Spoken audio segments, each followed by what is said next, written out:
really excited about this solo episode. Over, I feel like the past month, couple of months, I feel like my summer just flipped over and all of the plans that I had just kind of shifted.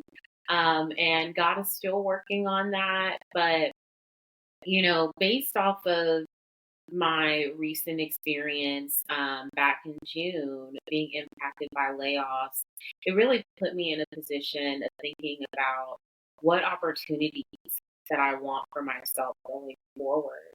And I think for those of you that are on the market, my heart is with you. It is a tough market right now. For those of you who are thinking about getting on the market to find new opportunities, definitely find someone to assist you and leverage your network. But, going through that experience and determining what I wanted for myself really exposed the fact that I needed to dream a little bit bigger in what I wanted, and really asking myself, why am I not dreaming bigger in what I want? Why am I not wanting to, put myself out there in opportunities, even when I was gainfully employed? Because at the time, I was really kind of just waiting to see what happened in my job. I worked on my resume. I really wasn't sure, where things are going to land. But looking back on it, I was still pretty passive on my search. And my layoff impacted a myriad of things, right? Thinking about what the future looks like, and not being so desperate to just take anything, which I think naturally would happen, right? Being a single parent, being the head of household, being the breadwinner in that, well, I mean, it's just one household, so I guess I'm the breadwinner anyway, so that's a win. But being in that position, you can feel inclined to be like, well, I just need to take whatever is there. And even feeling doubtful of, am I going to actually get what I want? Is what I want out there? And after having a really great conversation with my sister-in-law, we started talking about scarcity complex or scarcity mindset, and this feeling like there are limited opportunities available to you, and how it can have you operating in fear. And so that's what I wanted to talk about in this episode, because I think that scarcity thinking impacts a myriad of areas in our lives. It usually does happen in the midst of transition. So that could be transition from your career, transition with a relationship, right? Transition in your faith, any form of transition that you can think of. There is going to be an element of scarcity thinking and even imposter syndrome. That is going to be for another day. But, I wanted to spend some time because I was noticing that in my thinking, and also noticing it from a generational standpoint, with my elders, but then looking at those younger than me, and how that scarcity complex or scarcity thinking really is impacted and rooted in our history or the generational curses, whatever it may have. And so I wanted to dive into that. So let's kick it off. So what is a scarcity mindset? So a scarcity mindset is the belief that you have limited resources. It could be you might not think that there's enough jobs or the job for you. There might not be enough men or women out there for you. Or if that person got the job, then you have less opportunities to get that job. It is operating from this level that there is not enough resources for you. And it shows up, right? It manifests itself through stress. It manifests itself through an anxiety that we notice in our bodies, right? When we're thinking, well, how am I ever going to get this opportunity if everyone else is getting it? Well, yeah, that's going to have you completely stressed out. I'm talking about me. I'm stressed thinking that way. So yeah, it shows up as fear. It shows up as stress. It shows up as anxiety. And it shows up that way in ourselves and with other people. So it's also in this moment where we are incredibly vulnerable, right? So when I think of myself in the moments where my scarcity mindset impacted my emotions and my decisions, it was always when I was in these transitional, vulnerable moments. So my divorce, having to sell my house, building my relationship with Christ again, getting a new job, getting laid off, getting another new job, getting laid off. It was this kind of cycle of vulnerable transition that I was consistently going through. And when you're in that state, when you're just so, you know, tender to the transitions that are happening around you, it is easy to slip and think what I need is not out there. And it's a human feeling that we all have, that comes up during these times, which makes complete sense. And it's almost this anxiety and fear of the unknown, that drives scarcity thinking. So the impact of that, right, when you're thinking from a standpoint of fear of the limit, you are not able to really dream of anything bigger, to dream of anything better. You're not thinking there's not enough for you. There's not space for you. There's not room for you. And you have a hard time fathoming yourself in these positions. And to be fully transparent, when I thought back to, well, how is this manifesting into my daily life? We can take it in terms of relationships with men where I think, or I would even vocalize, who's going to want this woman with two kids? Right? That is such a limited belief because there's plenty of men that would want that. There's plenty of men that would be okay with that. Or feeling like, hey, there's no one that is out here for me. When that is clearly not true. There is someone for somebody.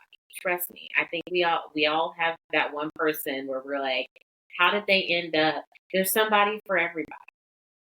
So that is another just lie that's there. But when I think about like having that thinking in my relationships caused me to settle. And which also had me feeling levels of pain and disappointment that I really didn't have to put myself, all because I didn't think that I was deserving. I didn't think that the opportunities were out there. So I just stuck with what was in front. And that was detrimental to me and impacted me in a myriad of ways. So I think we can apply that to any aspect of our lives where we have settled in a situation because we literally cannot fathom anything outside of that. So obviously, lending grace and being mindful of that thought process is vital. But the question is, how do we transition from scarcity mindset to abundance thinking? And that is exactly where I wanted. I hit this point in my job search where two things had to happen. I needed to change my perspective on what was considered valuable in my life, right? And realigning my priorities to that. And then I also needed to have confidence that what I wanted was out there. So for me, I knew that being a project manager, supporting talent teams was something that I wanted to do. However, I was stuck in this mindset that I needed X, Y, and Z to be able to have these opportunities. And if somebody was already doing it, then there really wasn't access for me. And it had me kind of scale back. And instead of applying for project manager roles that I'm actually qualified for, I continue to apply for talent acquisition jobs. And I would go through those interviews knowing full well, this is not going to make me happy. This is not going to make me thrive. But because I thought that was the only thing I was capable of, was the only opportunities that I could pursue, I held myself back. And I'm very fortunate that, I applied to a few project manager roles, you know, just out of sheer, whim. It was a whim. But I'm saying all that to say, how do we transition from our thinking that's holding us back to having an abundant mindset? And I think the biggest key is trusting that there is more than enough to go around. We all bring unique skills to the table. We all bring unique attributes, unique characteristics. No one can be you. And in a practical sense, from like the business side, or when you think about your job, yes, somebody could have the same title as you, but they're not going to have the same strengths. They're not going to bring the same services as you, because what makes you up really can't be replicated. So there is more than enough opportunities for you, just as much as the next. And that is inclusive of, there is enough love for you. There is enough success for you. There is enough creativity for you, specifically designed for and really thinking about, what does God say about our uniqueness and the value that we add to the world and the purpose, right? He has plans for us to process. He knew us before we were ever formed. So what we have to bring to the table is unique and it is valuable, and there is plenty of it to go around. There's enough pie for everybody. Okay. So some of the implications that can really come from what do we need in order to have that mindset, because it is transformative to go from scarcity mode to abundance is completely changing the framework of who you are and what is ingrained in culturally, economically, psychologically.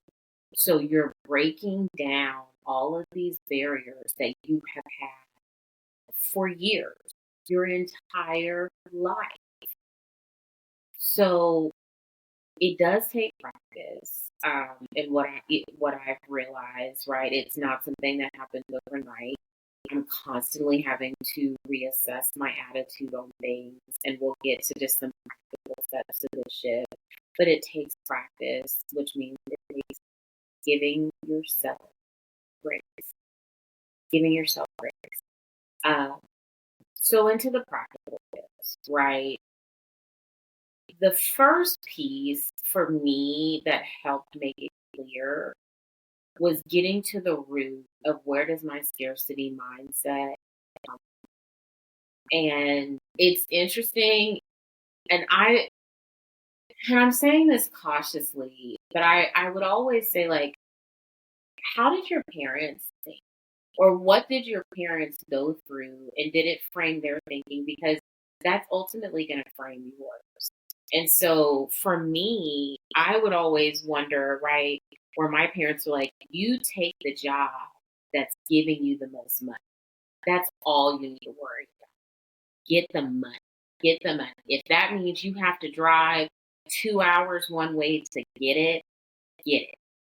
And for me, my perspective is it's not always about money, right? It's about flexibility. I have 2 kids. It's about benefits, right? I have 2 kids. It's about the challenge of the work, me being able to grow and develop a full-blown career. There are more pieces to it than the paycheck. But then taking it a step further is asking, well, why is this so important? And the times that I've sat down with my parents, it becomes evidently clear, having come from a life where you were struggling with two kids. You were learning to make ends meet. You were cutting coupons. You're saving plastic forks. You were literally trying to get by. So you are in a consistent state of survival. So in every decision that you're making, it is purely survival. And I think if we really look back and look at the environments that we were in the beginning, with whether it was with whom we were being raised, where we grew up, um, I think you can see those elements there. Same thing where, if you see like people are very tight with their money, right? They don't want to spend too much because they know what it's like to be poor, to be broke, right? They've been in those situations. Or it could be, with food. It's consistently buying food, all having 2 to 3 freezers worth of food because you just never know. And if you go to the history and the root of it, it might be that they weren't sure they were going to get a meal. So of course they're going to save, right? They weren't sure they were going to have clothes the next day. Of course they're going to hoard clothes. And that's where it started to click to me. The advice that I'm getting is coming from a scarcity mindset. And like I said, if you spend a significant amount of time trying to survive, and you also have to think for the Black and Brown community, culturally, it is ingrained from our ancestors to have to fight for less than. This is rooted all the way to slavery, where only one slave can get off of the plantation. And the person that can get off the plantation, you really need to be a snitch, or access to education. The Black and Brown community had limited access to education for decades, right? Limited access to funds, right? There have been countless research on the inequities of compensation and benefits in the Black and Brown community. So there are systemic roots in scarcity mindset that takes generations to break. The Black community, specifically during slavery, have been programmed to live from a scarcity mindset. And I feel like now so many of us are coming to that realization that merely trying to survive or choosing the hardest way because you feel like there's no other option is not it. It's just not it. So that leads to, what are practical tips to actually shift your mindset? Because just saying like, okay, you need to go from scarcity thinking to abundance thinking is like, I don't know. None of us have learned how to live that life, right? And I think you almost have to give yourself permission, think about it, that it is safe to think abundant. That other shoe isn't going to drop. It actually could be for you. You could have the opportunity, right? Your resources are not limited, but it is really scary to enter that headspace when your entire life you have spent thinking that the opportunities are not available to you. So, outside of getting to the root and understanding why or how scarcity mindset has infiltrated your life so you can give yourself some grace, the first thing would be practicing gratitude. I think it is very easy to lose sight, especially with social media, of what we are grateful for in our day to day. And how we want to express that gratitude. And so a practice that has really helped me is at the end of every day, sitting down and thinking, what am I grateful for that I have? And it's funny because it might not be something grandiose. Like it might not be, I got a new job, I got a new man, I moved here. Sometimes it really might be like, I'm glad that I stuck to my schedule. I read 10 pages of a book. I got to go pick up my kids. Like it might not be anything extravagant, but the key is you can still identify where you are living in abundance. And then the second thing is reframing your self talk. This is something that I really had to work on. I started seeing like the way that I was talking about myself was negative when I was dating or just in describing myself, like describing myself as a control freak, as a perfectionist, anal retentive. Like those are not good descriptor words for because it labels me as a problem. When in reality, I'm strategic, right? I am organized. I have a type A personality, and even that might be a little correct in terms of how that sounds to me. But how we talk about ourselves, that's the one voice that we have consistently in our head. And I think it not only goes to like how we talk about ourselves about, oh, I need to lose weight, or I need to do this to my body, or I'm not smart enough, I'm not good enough. Even outside of that, I think how we frame our day, right? Instead of I have to go to work, I get to go to work and do this type of work. I have to pick my kids up from school. I get to pick my kids up and enjoy the car ride and our conversation that we have. I have to do laundry. I'm so grateful that my washer and dryer are working, so I get to do my laundry today and have a fresh set of clothes. It's reframing the perspective and changing the conversation that you're having with yourself to just feed you life, because I have given myself a headache trying to, almost mimic in my mind the same words that other people have told me that are negative, and it became the way I spoke to myself. And it was pretty nauseating, to be honest, because there was no truth in those words. And it took me years to break a lot of the lies that I was telling myself. And I think that's the biggest piece, right? And what that goes hand in hand with is surrounding yourself with abundance. I have now seen the damage of one, being around people that have a scarcity mindset, but two, being around people that are talking negatively to you.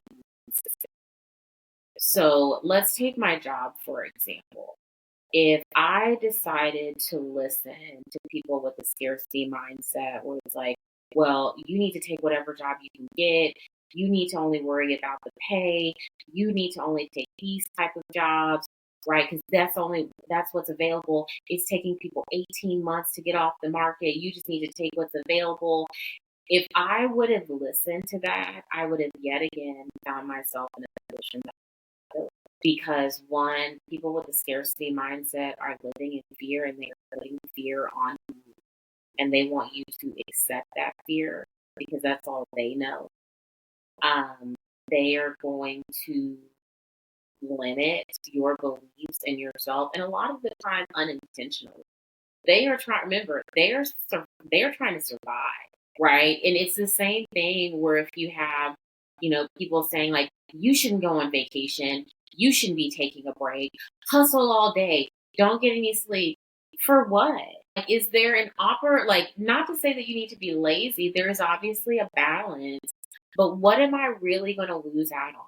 What am like truly? What will I? And I've had my therapist ask me this, where I want to run myself in the ground. I'm like, well, I need to get this work done. I need to get that work done. And she'll ask, she's like, well, what do you lose if you don't? Like, if you don't do it right now, what do you lose? You don't lose anything. And I think we have to be really careful because I've listened to people that are coming from a scarcity mindset, even to like when it comes to my parents, where it's like, you should not be taking a break. What happens if I do? Like, is something going to happen to someone? Am I never going to see my kids again? Like, what is going to happen? But that is rooted in fear. And a lot of people have built their lives on fear, and they want you to live the same way. For them, that is the ultimate success. And don't get me wrong, having the ability to save yourself is vital. I will always save myself if I can help it, along with God. But at the same time, you don't know the fullness of life when you're hunkered down, terrified. You just don't. And it really makes me think of people, when they say, like, I've never taken a day off for work and I never go on vacation. And, I have to, save every single penny. And it's these grandiose extremes. And because you are choosing to believe in the possibilities and be hopeful, there's a problem with you. And I'm here to say the problem is not you who you're over. And then the next one is celebrate others' success. Me and my girlfriends talk about this all the time, where we love when one of our friends accomplishes a milestone. And that could be anything. It could be graduating from their master's, completing an exam, completing a course, having a mindset shift, ending a relationship that was toxic, learning something new about themselves. We love to celebrate. And the conversation is always around, how do you not celebrate other people when they're winning? And I think the answer is there's a lot of insecure people in this world, unfortunately. And I think when you're in the scarcity mindset, because you think that you are not capable, there's an element that can be frustrating when you see someone else do it. And you can have the thought of, well, because they did it, that opportunity is no longer available. Because they graduated with their master's, I'm not going to be able to graduate with my master's. That's a lie. And I think we learn a lot about humanity by celebrating others. For me, it tells me a lot about a person if they're able to celebrate their I think there's a level of humility that we get, and there's a level of compassion and empathy, especially if you've had the opportunity to be with that person on the. And so I just think that's something good to practice, period. It's like, if you know someone that is hitting an achievement, especially if it is one that you haven't hit, instead of sitting there thinking that you're not going to have the opportunity, ask how they got it. I've come into so many people that appear to be in the same lane as me, but I offer my own set of unique skills. They offer their own unique skills. And so instead of looking at them and wondering when my turn is going to be, or if I'm going to have a turn, asking them, how did you get here? Curiosity is one of the greatest ways we educate ourselves and build relationships. So celebrate your friends. Go out to dinner or do a dinner night at home. Do something to celebrate each other. Because to be honest, there is not a lot of that happening. So have a good time. Get you a few drinks and enjoy. And then the last thing is visualizing abundance. And we see this a lot with vision boards. I think those are amazing tools. I've seen a lot in the community where there are like vision board meetups where you can get together with other people. One of the tools that I love utilizing to create a vision board, and I'm not getting paid for this, which I should, I really should, but Canva is amazing for me and the vision boards that I choose to create. And I usually will make one every year, and I will set it as my desktop so it is something that I'm really looking at. So I always think that's a great way. I'm also a digital girly. Like, I don't want to go buying a whole bunch of magazines and cutting. I would just rather buy that online. That is just me, though. But I think being able to visualize it, and I think this lends to, right, being surrounded by people that have an abundance mindset, and we talk about, right, representation. You need representation in your life that it looks very similar to where you want to be. So it really rings true when people say you need to be pursuing relationships with people and listening to advice from people that are where you actually want, right? So, perfect example. If I know I don't want to be in talent acquisition, I know that I need remote work. I know that I need a certain amount of money to be okay, but I'm in a good position. And I am listening to someone who um, wants to go into work every single day, even though they don't need to. Pay is top priority, right? They don't care about the title. That is not going to point me in the right direction of my goals. It's just not. If they're terrified of getting into a relationship and they think no one is ever going to want them, that's not going to be helpful for me because that conversation is going to bleed over to me. And I don't want to be in that situation. So I have really had to be honest with myself about not only who I'm hanging around, but who I'm asking advice for the whispers of my heart. Like, there are goals that I have for myself, there are visions that I have for myself and my kids that I choose not to share with most people because I do not want my thought process to be impacted by someone else that has very different convictions. What we are convicted by determines our path. And so I have to be mindful. I think it's something that we should all be mindful and really getting down to the grit and being brave enough to say, this is not where I want to be, so I have to choose to put a boundary here, and we're not going to have discussions about my goals. Like, there's some people I don't talk to about the podcast. Why? Because we have different convictions. So whatever they tell me is not going to align with what I see. There are some people where I don't talk about, and let me backtrack. I tailor what I choose to share with certain people. And I think we all do that. And I think that is being vigilant. Not everybody needs to know everything, especially your ideas, because it can have you leaving those conversations thinking that it's not for you, when in reality that's just somebody's fear. So those are just some tips that have worked for me, that are working for me.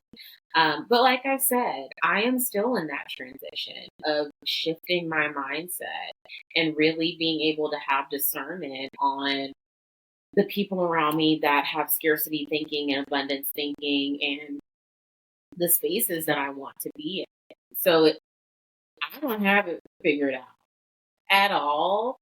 Uh, but I think that there's grace in shifting, right? We talk about navigating transition with grace. The scarcity mindset is present because you are going through transition, because you are vulnerable, and it is breeding up these insecurities, fear, anxiety. And I am here to tell you, give yourself some grace. Give yourself room to get it wrong and then get it right and then get it wrong and get it wrong and then get it right. Give yourself that grace to learn. We are all in a stage of growth, okay? We are all in a stage of growth. So you are owed the grace as you learn this. And being able to use discernment to really protect your thoughts and your goals and your dreams and your visions and being confident in the decisions that you make. So I know I've been using my job as an example throughout this entire episode. Take myself out of the scarcity mindset when looking for roles and putting myself at a risk for even applying. When I was really thinking, I'm not going to be able to find anything remote. I'm not going to be able to find anything that is even on my end now. And I leaned into, if you can think about it, Jelesa, it exists and it is available to, and I'm talking rational. I know that it can be taken out of context. I'm just talking rational, day to day stuff. But if you've had the thought of what you are capable of, what you deserve, don't let anybody come and tell you different because they are speaking out of their own information, their own experience, systematic or systemic scarcity mindsets playing. So you cannot listen to it. Uh, and I think me not listening to those scarcity thoughts within myself or other people allowed me to make the best decision for myself and land in an opportunity that was beneficial. I am now in a project manager role. I work 100% remote. So for all of the people that were saying it's going to be hard for you to find that, I found it in 2 months. And it's not to brag, but it's to say what people speak over you is not necessarily your destiny. It might be theirs. It really might be theirs, but it's not yours. Your destiny was ordained by God. Man's belief is so limited and valuable. You can't trust it. You just can't trust it. So I pray that as you're going through your days and you're really thinking about the capacity and the capability that you have for more, I hope that you feel encouraged that you are coming from a place of scarcity, but you are moving towards abundance and you are owed abundance. So I'm so grateful for this topic. I hope that you enjoyed it. I know I've learned a lot and gained a lot. Please let me know what you think in the comments, wherever you're listening to. Make sure that you're following us on the Women in Between Instagram. We are also on TikTok. And I cannot wait for the next session. So I will see you guys on the next episode.